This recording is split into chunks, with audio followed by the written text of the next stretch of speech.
Hello student, मैं doctor आभा Singh, assistant professor Jain Vishwabharati Ladnun.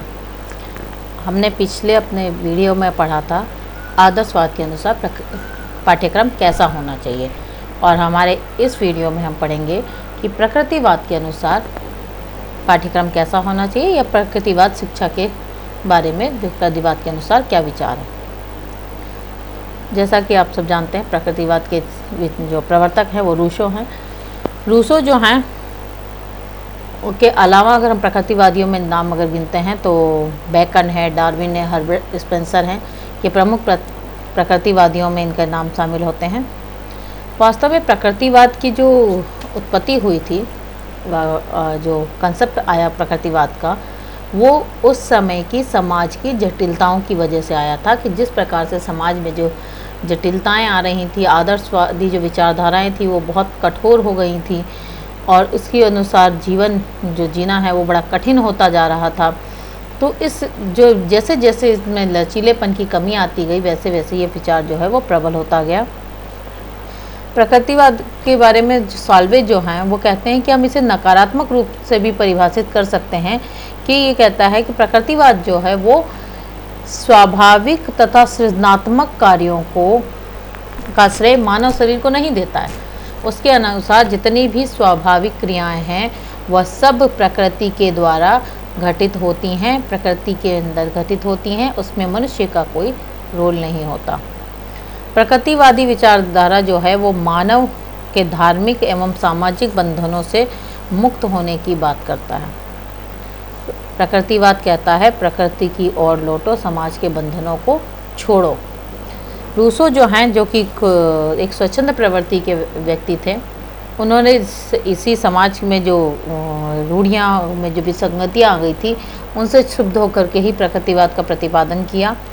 और अगर हम प्रकृतिवाद को देखें तो वो उस समय के आदर्शवाद के जो गुण हैं उससे रहित एक समाज की गुण दोष जो थे उससे रहित एक समाज की बात करता है, जो कि बिल्कुल प्रकृति के अनुरूप है। अब प्रकृतिवाद के हम तीन रूप देखते हैं। पहला जो रूप है वो है पदार्थ विज्ञान प्रकृतिवाद। पदार्थ विज्ञान प्रकृतिवाद जो है उसके अनुसार पदार्थ जगत के तथ्यों की ही भांति मनुष्य की भी विवेचना होती है। जिस प्रकार प्रकृति में सारे तत्व हैं उसी प्रकार मनुष्य है। तो जिस प्रकार सभी तत्व जो हैं वो प्रकृति के अनुसार कार्य करते हैं, प्रकृति उन्हें नियंत्रित करती है, उसी प्रकार मनुष्य जो है वो भी प्रकृति का ही एक तत्व है। तो मनुष्य का अपना कोई अस्तित्व नहीं है, उसे भी प्रकृति के अनुरूप ही व्यवहार करना पड़ेगा। तो अतः शिक्षा जो है वो भी प्रकृति के अनुसार दी जाए। वहीं जो दूसरा यंत्रवादी प्रकृतिवाद है वो कहता है कि पुद्गल और गति दोनों का ही सम्मिश्रण को मनुष्य कहा जाता है। मनुष्य जो है इन दोनों का है। मनुष्य जो है एक यंत्र की भांति है। व्यवहारिक मनोविज्ञान जो है इसी यंत्रवादी जो विचारधारा थी इसी का परिणाम था, इसी की देन थी। व्यवहारवादियों के अनुसार मनुष्य सदैव जो है वो बाह्य उत्तेजनाओं की प्रतिक्रिया में ही संलग्न रहता है। जितनी भी बाहर प्रतिक्रियाएं हो रही हैं उसी का रिप्लाई करता रहेगा, उसी के अनुसार क्रिया करता रहता है। इसलिए उसकी जो है उन्हें मानसिक क्रियाएं कहते हैं। ये बाह्य उत्तेजनाओं का ही परिणाम होती हैं। जैसे जैसे मनुष्य बाह्य वातावरण के संपर्क में आता है, मानव यंत्र सुचारू रूप से कार्य करता है। इस प्रकार मनुष्य की जो है क्रियात्मकता, प्रयोजनशीलता और उसके आत्मिक गुणों की विवेचना इसके अंतर्गत नहीं की जाती है। अर्थात ये जो मनुष्य की स्थिति जो है वो पशु यंत्र की स्थिति से भिन्न है। अब तीसरा जो हमारा प्रकृतिवाद की जो विचारधारा है वो है जीवन विज्ञान का प्रकृतिवाद, जिसके प्रवर्तक जो हैं डार्विन थे। डार्विन के अनुसार जो है मनुष्य का विकास जो है वो प्रकृति का परिणाम है। मनुष्य तथा पशु की मूल प्रवृत्तियों में समानता होती है और मनुष्य जाति का एक इतिहास है। उसकी मूल प्रवृत्तियाँ आध्यात्मिक नहीं थी। मनुष्य जब पैदा हुआ तब वो सिर्फ प्रकृति के साथ रहता था, प्रकृति के अनुरूप कार्य करता था। कहीं से भी उसकी जो विचारधाराएं थीं वो आदर्शवादी या धार्मिक नहीं थी। धर्म की उत्पत्ति तो बहुत बाद में हुई है। मनुष्य की उत्पत्ति के करोड़ों साल बाद जो है ये धर्म नाम का शब्द प्रयोग हुआ। इससे पहले तो मनुष्य जो है वो सामाजिक प्राणी अवश्य था, किंतु वो समाज में रहता था प्रकृति के अनुसार। धीरे धीरे जिसमें जो है विसंगति आती गई और उसने जो है एक धार्मिक स्वरूप को अपनाया। धार्मिक स्वरूप जो है वो उसकी मूल प्रवृत्ति नैसर्गिक प्रवृत्ति नहीं है मनुष्य की। मनुष्य की नैसर्गिक प्रवृत्ति तो वही है जो उसे पूर्वजों से प्राप्त होती है। इस दृष्टि से मनुष्य की मूल प्रवृत्तियां संवेदनाओं का विकास करना ही शिक्षा का उद्देश्य होना चाहिए। जो भी बालक की मूल प्रवृत्तियां हैं उसका विकास करना शिक्षा का उद्देश्य होना चाहिए। यह डालना कि उसे किस प्रकार की आदत नहीं डालनी है, यह शिक्षा का उद्देश्य होना चाहिए। कौन सी आदत डालनी है वो प्रकृति से स्वयं सीख लेगा, उसका को सिर्फ ये बताना शिक्षा का उद्देश्य होना चाहिए कि ये आदत नहीं डालनी है। रूसो और जो अन्य प्रकृतिवादी जो थे वो कहते हैं कि शिक्षा का सर्वोत्तम तरीका यही है कि बालक को पूर्ण रूप से स्वतंत्र छोड़ दो। वो जो करना चाहता है, वो जो सीखना चाहता है, उसे अपनी प्रवृत्ति, अपनी रुचि के अनुसार सीखने के लिए, स्वाभाविक क्रियाओं को करने के लिए छूट दे देनी चाहिए। उसकी क्रियाओं में किसी भी प्रकार की बाधा उत्पन्न ना की जाए, उसे बाउंड ना किया जाए कि आपको यही सीखना है। डार्विन जो है वो जीवन के संघर्ष तथा समर्थ का अस्तित्व की कल्पना मात्र से ही स्पष्ट है कि शिक्षा का उद्देश्य मनुष्य संघर्ष कर सकने तथा जीवन रहने की सामर्थ्य प्राप्त करने की क्षमता उत्पन्न करना होना चाहिए। डार्विन महोदय कह रहे हैं कि शिक्षा का उद्देश्य जो है वो बालक को, मनुष्य को उसके जीवन में आने वाली कठिनाइयों से रूबरू होने के लिए तैयार करना, उनका संघर्ष करने के लिए तैयार करना, अपनी समस्याओं का समाधान करने के लिए तैयार करना, यही शिक्षा का उद्देश्य होना चाहिए। ज्ञान के लिए ज्ञान को शिक्षा का पक्ष नहीं होना चाहिए। और इसीलिए रूसो ने जो है वो अलग अलग समय में किस वर्ग के बच्चों को कौन सी शिक्षा दी जाए इसकी बात कही है। रूसो ने जो शिक्षा योजना बनाई है वो सबसे पहले उन्होंने कहा है कि 5 से 12 साल तक की बच्चा शिक्षा जो है बालक की वो निषेधात्मक शिक्षा होनी चाहिए। निषेधात्मक शिक्षा से मतलब ये कि इस समय में बच्चे को किसी भी प्रकार का आपको नैतिक ज्ञान, धार्मिक ज्ञान, सामाजिक ज्ञान देने की आवश्यकता नहीं है, क्योंकि इस वक्त उसकी मूल प्रवृत्तियों के विकास का समय है। इस वक्त उसके शारीरिक विकास का समय है। तो इसलिए इस समय में दी जाने वाली जो शिक्षा है वो उसकी शारीरिक बल पर ध्यान देने की बात है। उसको जो शिक्षा दी जाए उसे दौड़ना, तैरना, खेलना, कूदना, आसन, व्यायाम, संगीत, इन सब को दिया जाए ताकि जब वो शारीरिक रूप से स्वस्थ होगा तो अपने आप उसका बौद्धिक और तार्किक विकास हो जाएगा। तो ये जो 5 से 12 साल तक की अवस्था है, इसमें वो ज्ञानेंद्रियों के प्रशिक्षण की बात करते हैं कि बालक के ज्ञानेंद्रियों को प्रशिक्षित किया जाए। इस काल में उसे किसी भी तरह का कोई किताबी ज्ञान ना दिया जाए, उसे किसी भी तरह की वो जबरदस्ती उसके दिमाग में ज्ञान ना भरा जाए, उसका बौद्धिक विकास करने पर ना ध्यान दे करके इस समय में उसके सिर्फ शारीरिक विकास पर ध्यान दिया जाए।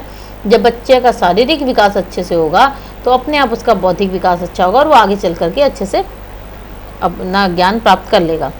फिर कहते हैं कि 12 से 15 तक का जो समय है वो उसे पूर्व किशोरावस्था कहते हैं और कहते हैं कि इस समय में शारीरिक विकास और ज्ञानेंद्रियों का प्रशिक्षण दिया जाना चाहिए।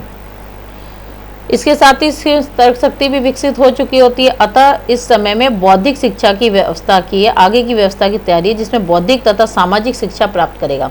तो इस समय में वो कह रहे हैं कि बच्चे को बौद्धिक और सामाजिक शिक्षा दी जाए और इस शिक्षा के अंतर्गत उसे मनोविज्ञान, गृह विज्ञान, बैंकिंग आदि विषयों को पढ़ाया जाए। अब क्योंकि वो सामाजिक की तरफ बढ़ रहा है, उसको सामाजिक प्राणी बनने की ओर बढ़ रहा है, उसे समाज में सरवाइव करना है, तो अब उसे वो विषय पढ़ाए जाएं जो उसके सामाजिक जीवन में काम आने वाले हैं।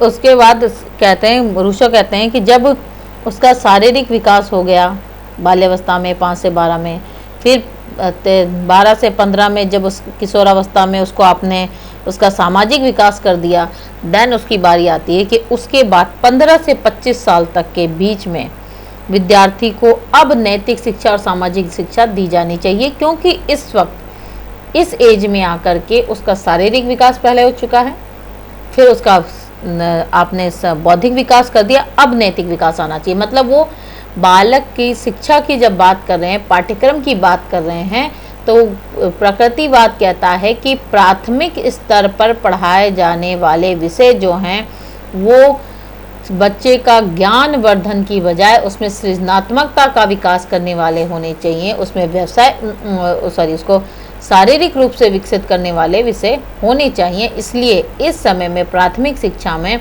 उसके शारीरिक विकास पर ध्यान दिया जाए, ऐसे विषय पढ़ाए जाएं जिनसे उनका शारीरिक विकास हो, उनको जो खेल कूद में ज़्यादा करवाया जाए, उनको अलग अलग तरह की एक्टिविटीज़ करवाई जाए, फिजिकल एक्टिविटी करवाई जाए, ताकि उनका शारीरिक विकास हो सके। फिर 12 जो कहते हैं कि माध्यमिक शिक्षा जिसकी हम बात करते हैं, उसमें बच्चे को जो है वो इस समय में उसे आप अन्य विषयों की जो कि उसके जीवन से काम आने वाले विषय हैं, जिसे हम रसायन विज्ञान भी आएगा, उसमें से भौतिक विज्ञान भी आएगा, विभिन्न विषयों का जो उसके व्यवसाय से संबंधित शिक्षा है वो उसको दी जाए, क्योंकि उसे अब भौतिक जीवन में संबंधित होता है। तो इसमें वो कहते हैं हिंदी, गणित, विज्ञान, कॉमर्स के जो पेपर हैं, बैंकिंग है, ये सब उसको पढ़ाया जाए। अब इसका क्योंकि ये जो माध्यमिक स्तर है, जब हम बात करें किशोरावस्था की, इसी समय में हमारी अभी एजुकेशन सिस्टम जो अभी चल रहा है उसमें हमारे बच्चे 12 से 15 साल वाले बच्चे वो 10th तक में के स्टूडेंट होते हैं, माध्यमिक शिक्षा की प्राप्ति करते हैं। तो इस समय में पढ़ाए जाने वाले वो विषय हो जो उसको आगे चल करके उसको व्यवसाय के काम में आए, उसके सामाजिक जीवन में काम आए, तो उन विषयों का उसको अध्ययन करवाया जाए। अब 15 से 25 साल में जब उसका शारीरिक और बौद्धिक विकास हो चुका है, अब बात आती है कि उसको क्योंकि समाज में रहना है, तो अब आप उसे नैतिक मूल्यों की शिक्षा दीजिए, अब आप उसे सामाजिक मूल्यों की शिक्षा दीजिए। अर्थात अगर वो राजनीतिक विचारधाराएं जानना चाहता है तो उसे राजनीति विज्ञान पढ़ाइए, अगर उसे दर्शन पढ़ना है तो उसे दर्शन पढ़ाइए। यहाँ पर अब शिक्षा का उद्देश्य जो है वो उसका नैतिक और सामाजिक विकास होना चाहिए। इस तरह से उन्होंने अलग अलग आयु वर्ग में पाठ्यक्रम में उसके शिक्षा के उद्देश्यों को निर्धारित किया है, विषयों को निर्धारित किया है कि इस क्रम में उनको शिक्षा दी जाए। क्योंकि 15 से 25 की बात करते हैं तो वो कहते हैं कि इस समय में जो बालक है उसमें उचित और अनुचित की समझ विकसित हो जाती है। आप अगर बाल्यावस्था में उसे कह रहे हैं कि ये उचित और ये अनुचित है तो उसको समझ में नहीं आएगा। अब जैसे आप जब किसी बच्चे को टोकते, नहीं बेटा ऐसा नहीं करना, ये गलत होता है, तो वो आपसे पूछता है क्यों गलत होता है, और कई बार आप उसे क्यों गलत होता है ये क्लियर नहीं कर पाते हैं, क्योंकि उसका मानसिक स्तर इतना नहीं होता है कि आप उसे समझा पाएँ कि ये गलत है और क्यों गलत है। लेकिन जब आप उसे बड़े होने के बाद आप उसे ये बताएंगे कि भाई ये चीज़ गलत है और क्यों गलत है, तो उसमें उसका तार्किक क्षमता उसकी विकसित हो चुकी है, वो उसको मानेगा, अपने तर्कों से उसको आपसे सवाल पूछेगा। आप किसी भी चीज़ को, किसी भी विचारधारा को अपनाने से पहले वो उनको सीखेगा कि भाई वो तर्क करेगा कि ये चीज़ मैं क्यों मानूँ, इस मान्यता को मैं क्यों मानूँ, आप जो रीज़न दे रहे हैं ये सही है या नहीं है, इसको वो जब तक उसके लिए संतुष्ट नहीं होगा उस मान्यता को नहीं मानेगा। तो यहाँ पे बात कही जा रही है कि जो धार्मिक शिक्षा दी जाती है, जो नैतिक शिक्षा की बात की जा रही है, जो राजनीतिक शिक्षा हम देते हैं बच्चों को, वो इस एज में दी जानी चाहिए। इसी तरह हर्बर्ट स्पेंसर जो हैं वो भी प्रकृतिवादी थे। वो कहते हैं कि मानव प्रकृति व्यक्ति और आत्मरक्षा का प्रथम सिद्धांत है, मनुष्य को शरीर की रक्षा करनी आनी चाहिए, अतः उन्हें शरीर एवं स्वास्थ्य विज्ञान पढ़ाया जाए। हर्बर्ट स्पेंसर कह रहे हैं कि बच्चों की शिक्षा का महत्वपूर्ण पार्ट जो है उनको शारीरिक शिक्षा और स्वास्थ्य होना चाहिए, क्योंकि जो है वो शरीर का जब ध्यान रखेंगे तो वो अपने आप समाज के अनुकूल बन जाएंगे, वो स्वस्थ रहेंगे तो वो सभी चीज़ें आराम से समझ सकेंगे। तो उन्हें सबसे पहले शारीरिक शिक्षा का दिया जाए, और ये बहुत ज़रूरी है। आज की परिस्थितियों में देखिए, आज हम फिर बात करते हैं कि जो आई है नवीन शिक्षा नीति जो आई है, उसमें इस बात पे जोर दिया गया है कि बच्चों को शारीरिक विकास पे ध्यान दिया जाए, और इसका कितना ज़रूरी है। आज देखिए हमारे यहाँ ग्रेजुएशन करके निकले हुए स्टूडेंट को अगर 2 किलोमीटर दौड़ने के लिए कह दिया जाए ना, वो दौड़ नहीं सकते।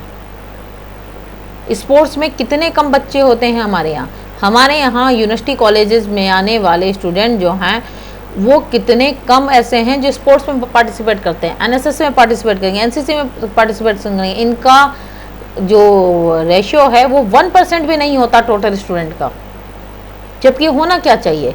आप यंग हैं, आप में इतनी कैपेसिटी है कि आप आराम से अपना फिजिकल वर्क कर सकें। आज की स्थिति में आप हमारे विद्यार्थियों की हालत देखिए कि हर एक बाइक और स्कूटर से चल रहा है, कार से चल रहा है। उसे अगर पैदल कहीं जाना पड़ जाए 2 किलोमीटर, उसके लिए वो दूरी बहुत ज़्यादा होती है।